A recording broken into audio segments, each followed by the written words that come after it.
Cafe Kultum tanpa batas. Assalamualaikum warahmatullahi wabarakatuh. Waalaikumsalam warahmatullahi wabarakatuh. Apa kabar sahabat setia Cafe Kultum? Semoga sehat selalu dan dimudahkan rezekinya. Amin. Amin. Hari ini masih bersama saya Erik di Cafe Kultum tanpa batas. Kebetulan malam ini saya sudah ditemani oleh Ustadz Muji.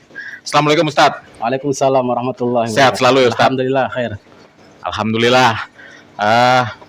Kebetulan Ustadz Muji ini masih tetangga saya sendiri. Ya, jadi mudah untuk memanggilnya. Ya Ustadz. Jangan panggil Ustadz. Santai aja. Saya masih santri. Masih nimba ilmu, masih tanya sono sini, jadi belum pantas untuk menyandang berat, soalnya berat. Nggak enak dong Ustadz kalau manggilnya apa Pak bro nggak enak bro aja, rasanya. panggil bro biar kesannya akrab. Kita kan kita lagi ngobrol sambil ngopi sambil ngerokok ya kan, jadi biar asik gitu bro kita. Masya Allah. Oke bro. Ustadz Muji lebih suka dipanggil bro katanya. Oke bro, siap. Terima kasih Bro Muji udah hadir di Cafe Kultum tanpa batas. Sama-sama. Gini bro, langsung aja saya ada titipan pertanyaan dari teman saya dulu. Nah, ini aneh bingung. Kenapa bro? Disuruh datang ke sini, suruh ngikutin Cafe Kultum gitu kan. Katanya suruh datang. Saya pikir jadi ya sekedar jamaah atau apa kan, asik tuh. Ternyata nggak nyangka suruh jadi narasumber. Ini ngeprank atau gimana? Enggak bro. Masya Allah. Jadi kita sama-sama belajar, ya kan? Kita sama-sama belajar, sama-sama menimba ilmu. Kebetulan, ya kan? Bro Muji memiliki keilmuan agama yang melebihi dari kita-kita. Masya Allah, belum tentu. Bukan perkara kita tidak memiliki soal agama, tapi sedikit 1-2 level di atas kita lah. Jadi lebih enak kalau kita bertanya kepada orang yang lebih memiliki pengetahuan. Masya Allah, tawadunya. Masa saya mau nanyanya sama orang yang tidak memiliki pengetahuan, kan repot. Ya enggak. Nanyanya jangan susah-susah. Siap bro. Nanti nggak bisa jawab, malah pusing kita bareng-bareng di sini ya nggak. Tadinya mau nuntut ilmu, malah jadi narasumber kan. Bener-bener ngeprank ini. Siap bro. Jadi ada titipan pertanyaan dari teman saya, Om Diko. Om Diko ini member Airsoft tim saya. Kebetulan saya punya tim Airsoft, ya kan. Airsoft itu permainan perang-perangan lah, gitu kan. Saya punya tim Airsoft. Nah, Om Diko ini nitip pertanyaan. Kenapa sih kalau rambut itu nggak boleh dicat hitam, ya kan? Sedangkan katanya kalau dicat warna-warni boleh, merah, kuning, hijau, gitu kan. Tapi kalau dicat hitam nggak boleh. Kenapa? Tolong tanyain bah, katanya. Siap. Kebetulan malam ini kita ada kesempatan untuk bertanya kepada Bro Muji. Kenapa kira-kira bro? Masya Allah. Jadi perihal nyemir rambut ya. Sebagian besar ulama, dari pernyataan jumhur ulama itu, bahwa untuk menyemir rambut warna hitam itu sebagian besar menyatakan bahwa tidak boleh atau haram hukumnya. Haram hukumnya. Tapi ada beberapa ulama yang memang membolehkan, tapi dengan satu syarat. Ada syarat yang membolehkan untuk bisa melakukan semir hitam gitu. Tapi ini tidak dianjurkan sebenarnya. Nah, tapi sebagian besar daripada ulama itu melarang, bahkan mengharamkan kalau untuk semir warna hitam. Tapi kalau semir warna-warni boleh. Tapi maknanya jangan sampai di sini nih. Mentang-mentang boleh semir warna-warni, jadi kemana-mana warna-warni. Jadi kayak ayam hias. Kan nggak mungkin, lucu aja gitu. Jadi kalau antum nih tiba-tiba semir warna hijau, dari jauh udah kayak rambutan mengkel apa kepala gitu, kan nggak lucu gitu. Betul sekali. Keadaan kita tuh gimana gitu, paling model kayak kita di Indonesia gitu kan. Betul. Jadi untuk masalah semir itu sebenarnya ada beberapa, salah satu Imam Ghazali itu mengatakan bahwa segala sesuatu termasuk sunnahnya Nabi, kalau sudah menjadi syiarnya orang fasik itu tolong ditinggalkan. Kebanyakan para orang yang bersemir rambut kuning itu kan kalau tanya kenapa sunnah Nabi, rambutnya doang sunnah gitu kan. Kelakuannya kagak. Iya, tapi model kayak kita di Indonesia ini maaf banget. untuk semir rambut itu udah bukan ke arah sana gitu. Betul. Karena pertama ya kurang pantas saja kalau misalnya kita kulit hitam, hidung pesek, tiba-tiba semirnya warna muka coklat. Masya Allah. Ngelihatnya juga gimana Nggak enak ya. gitu ya. Kalau emang Tapi kalau untuk performance ya, mungkin masuk ya, untuk kayak secara performance masuk. artis gitu, Betul. masuk lah ya kan. Mungkin kayak grup-grup musik ya kan, untuk performance mungkin cat warna merah, kuning gitu mungkin masuk ya kan. Jadi nah, kenapa nggak boleh warna hitam, Bu? Yes, karena gini, kalau menurut yang pernah saya dengar dari guru saya, beliau menyampaikan kalau kita hidup itu intinya tidak memanipulasi keadaan. Kalau emang Allah kasihnya seperti ini, ya udah gitu. Kenapa harus dirubah? Contoh, orang alasan rambut disemir itu karena faktor penampilan gitu kan. Rambut beruban, mau tampil lebih keren lagi, udah pada paknya lagi gitu kan. Biar kelihatan lebih muda. Nah, gitu. Jadi itu kan memanipulasi keadaan badan. Harusnya ketika kita rambut sudah beruban atau memutih, itu kita harus sudah mulai introspeksi pada diri. Ini yang saya lagi belajar nih. Cuma kayak kalau ada salah ya maaf, kan kita lagi belajar nih. Sama-sama belajar. Mudah-mudahan nanti dari pemirsa yang nonton nih atau dari teman-teman dari sahabat setia Kultum bisa memberi nasihat juga kepada saya. Oh, ini salah nggak kayak gitu. Alhamdulillah, fadol. Jadi lebih senang gitu. Karena kita masih sama-sama nonton nih. Kita ngobrol biasa nih ya. Saling belajar. Nggak terlalu formal, nggak terlalu resmi. Mau takutnya salah kan, ucapan itu kan berbahaya juga. Betul. Jadi perihal semir itu kenapa nggak boleh gitu kan? Ya memang pendapat para ulama, jumhur ulama itu tidak membolehkan untuk semir warna hitam. Semir warna-warni itu boleh. Tapi makna dari boleh ini nggak sampai di sini aja gitu. Karena dulu boleh itu karena sunnah Rasul. Sunnah dilakukan dapat pahala. Kalau ditinggalkan mendapat dosa. Masalah. Ya karena sunnah. Kalau yang mendapat dosa itu yang haram ya? Halal haram. Halal haram ya? Iya. Kalau halal ada pahala, kalau haram dosa. Betul. Terus pada kebanyakan orang sekarang itu menjadi salah kaprahnya itu ketika semir rambut itu hanya untuk fashion.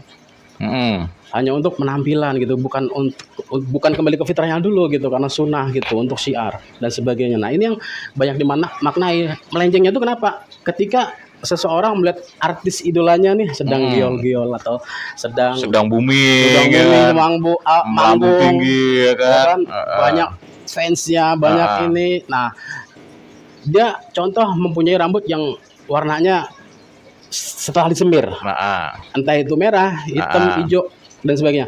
Nah, jadi contoh-contoh seperti itu yang kebanyakan dicontoh oleh saudara-saudara kita sekarang nih, yang mudah-mudahan mendapat hidayah dari Allah untuk bisa merubah kembali ke jalan yang benar. Nah, itu yang menjadi permasalahan itu. Jadi Imam Ghazali itu menyatakan bahwa di dalam kitabnya Ihya Ulumuddin itu bahwa segala sesuatu termasuk sunnahnya Rasul. Ya, segala sesuatu yang termasuk sunnahnya Rasul, kalau sudah menjadi syiarnya orang fasik, itu tolong ditinggalin. Ganti dengan sunnah-sunnah yang lain. Mungkin tadi ya sholat tahajud yang sekian rakaat yang sudah diajarkan sunnah. Nah, kenapa harus ditinggalkan itu? Karena sekarang udah bukan menjadi syiarnya Rasul lagi, sudah menjadi syiarnya orang-orang fasik gitu. Yang banyak menyontohkan seperti itu kan kebanyakan daripada orang-orang fasik. Berarti gitu. Ada peralihan makna dari dulu ke sekarangnya. Betul. Ya. Nah, makanya kalau ditanya, kalau orang Muslim itu kan niatul mukmin khairin min amalihi khairin min amalihi innama a'malu binniyat gitu. Segala sesuatu berasal dari niatnya. Kalau ditanya, contoh lo semir rambut niatnya apa gitu? Tujuannya untuk apa gitu kan? Buat perform nih, ya kan, buat perform di panggung, ya kan, sama gua artis, ya kan, buat perform di panggung nih, ya kan, masih diperbolehkan. Kalau berbicara diperbolehkan, ya memang para ulama pun menyatakan boleh. Boleh. Tapi kalau untuk kita tuh di hidup gini, dalam hidup itu kita harus punya prinsip. Kita bergaul dengan siapapun, kita harus punya prinsip gitu. Intinya kita syukuri dengan apa yang sudah menjadi kodrat kita. Bahkan Kiai Asrori itu saya pernah disampaikan sama guru saya Gus Muhammad Sukanto, beliau muridnya Syekh Ahmad Asrori itu menyatakan bahwa Syekh Asrori itu Hadrus Syekh itu menyatakan kalau intinya kita tuh tidak memanipulasi keadaan. Kalau kita semir rambut itu kan sama aja kita memanipulasi keadaan kita, ya kan? Kejujuran pada keadaan diri itu lebih disukai Allah. Keadaannya ini udah umur 40 tahun ya kan udah mulai tumbuh uban. Karena ya wes lah gitu ya. Karena saya meyakini bahwa ketika rambut sudah mulai beruban, itu pasti ada something, pasti ada sesuatu yang mau ditunjukin sama Allah. Entah itu pertanda, entah itu sir, wallahu alam. Tapi intinya setiap perubahan pada diri manusia itu pasti ada sesuatu yang mau ditunjukin. Betul. Itu tergantung kita nih. Kitanya bisa nggak nih menerima kayak gitu? Kita bisa nggak kira-kira untuk muhasabah diri kita tuh kira-kira bisa apa enggak gitu. Tergantung dari diri kita. Makanya itulah gunanya saya masih belajar ya kan. Saya masih bertanya-tanya tentang hal seperti itu gitu. Terima kasih. Siap. Bro, sedikit penjelasan tentang kenapa sih rambut tidak boleh disemir hitam. Ya. Ada satu lagi nih bro, titipan pertanyaan. Tadi ada yang belum sempat Ana jelasin kalau apa? Di dalam masalah bab semir hitam tadi, itu kan ada juga yang mengatakan boleh itu dari Imam Bukhari dan Imam Nawawi. Itu beliau menyatakan, tapi tidak menjadi anjuran. Boleh semir hitam itu ketika ada syarat-syarat yang memang harus dilalui. Contoh, dia semir hitam untuk kesehatan. Kalau nggak disemir hitam akan terjadi seperti sesuatu hal yang memungkinkan bisa terjadi kejadian yang fatal. Nah itu masih diperbolehkan. Tapi ini tidak dianjurkan, hanya sangat sedikit sekali yang setuju dengan pendapat itu. Betul. Gitu bro. Jawaban dari saya nih bro, yang fakir nih, yang miskin ilmu. Apalagi saya. Masya Allah. Mudah-mudahan nih daripada sahabat Cafe Kultum bisa beri masukan nanti buat saya lebih belajar lagi ya kan. Nanti untuk masukan tulis di kolom komentar ya, sahabat setia. Nah, berikutnya bro, ada titipan pertanyaan juga. Puasa nih, 3 bulan lagi kan kita akan masuk ke bulan Ramadan. Ya. Ada beberapa teman-teman yang menanyakan, gue kalau puasa nggak kuat bro, bukan gimana-gimana, gue pinginnya puasa, ya kan. Tapi pekerjaan gue menuntut untuk tidak bisa berpuasa. Contoh, mereka yang bekerja merawat BTS, ya kan, Base Transmission Station, ya kan, yang merawat jaringan listrik, ya kan, mereka dituntut siang-siang, terkadang harus naik ke tower. Nah, ini juga berat, ya kan. Pilihannya antara saya harus tetap berpuasa, tapi saya tidak bisa bekerja dan tidak bisa menghidupi anak bini, menafkahi anak bini, atau tetap bekerja dengan tidak berpuasa.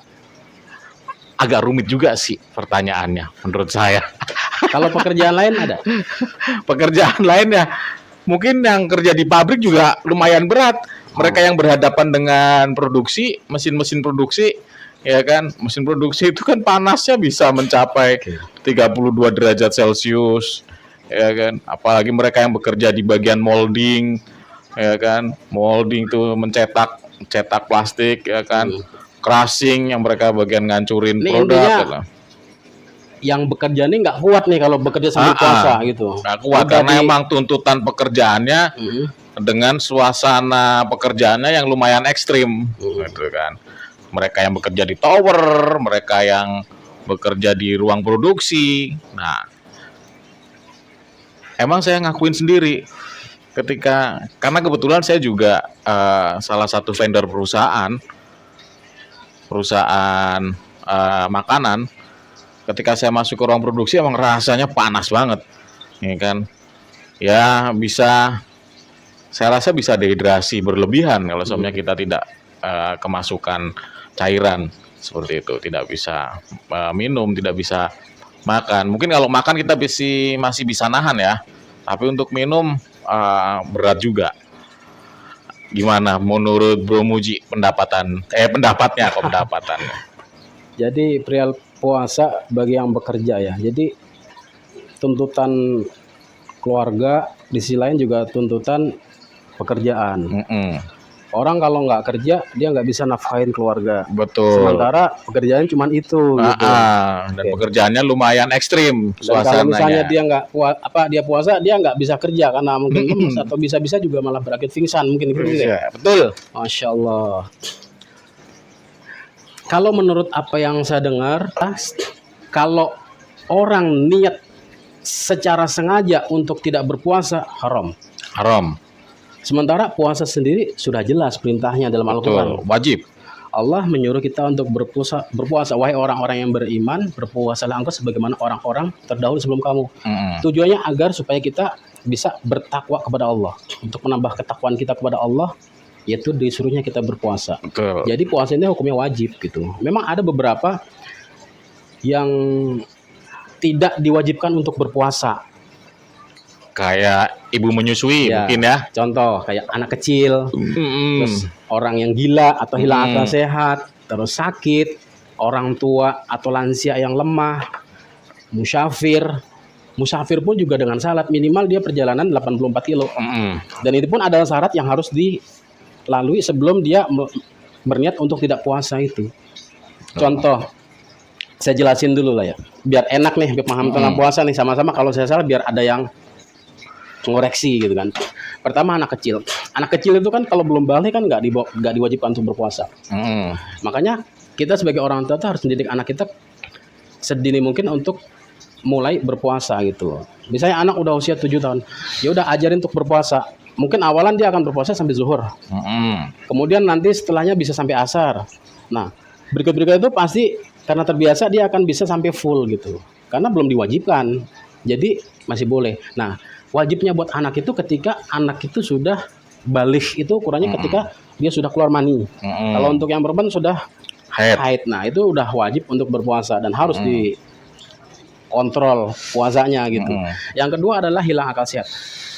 Hilang akal sehat ini ada dua. Ulama itu menjelaskan ada dua. Ada yang pertama hilang akal sehat, gila, benar-benar gila, dan ada yang pura-pura gila. Kebanyakan sekarang pura-pura gila. Itu dia. Kalau orang pura-pura gila tuh haram hukumnya, dia nggak puasa.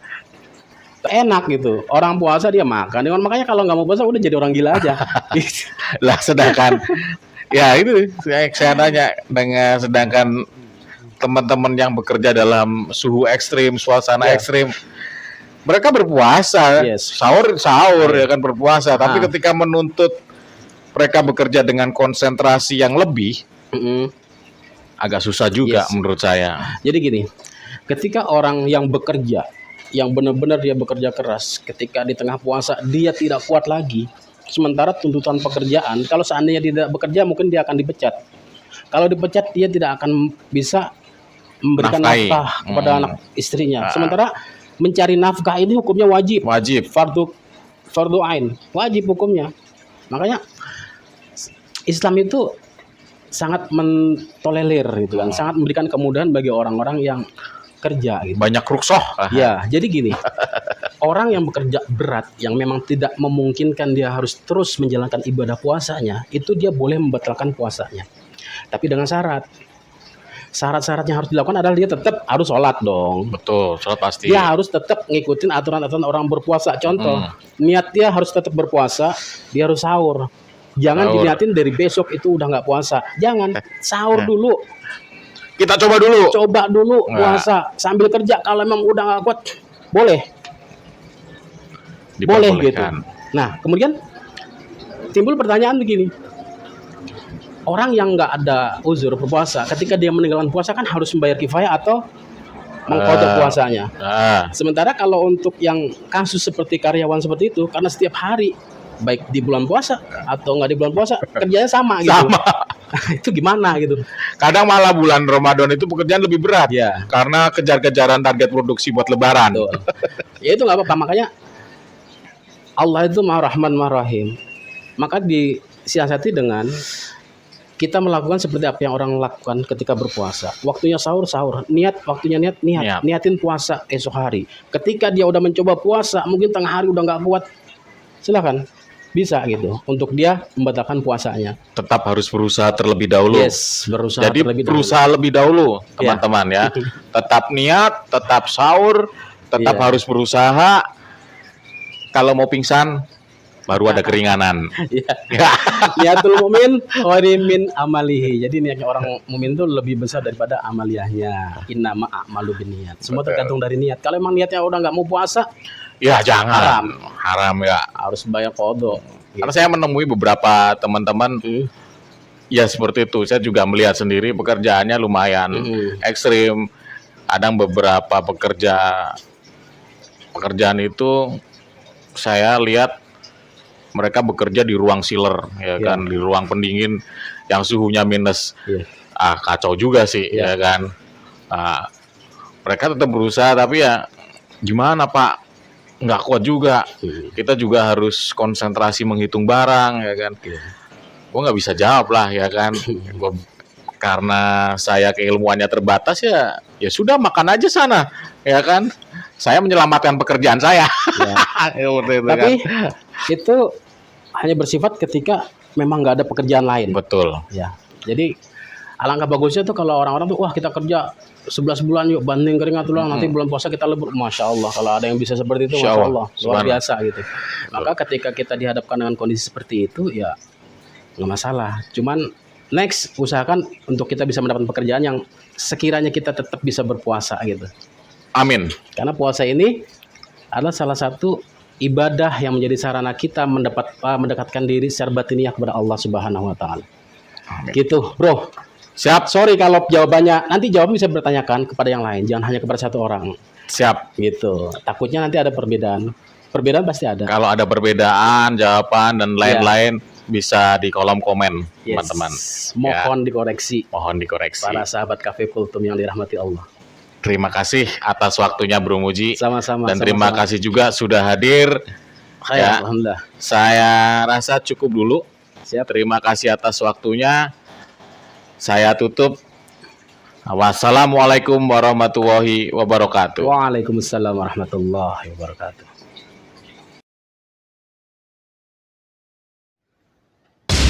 Cafe Kultum tanpa batas.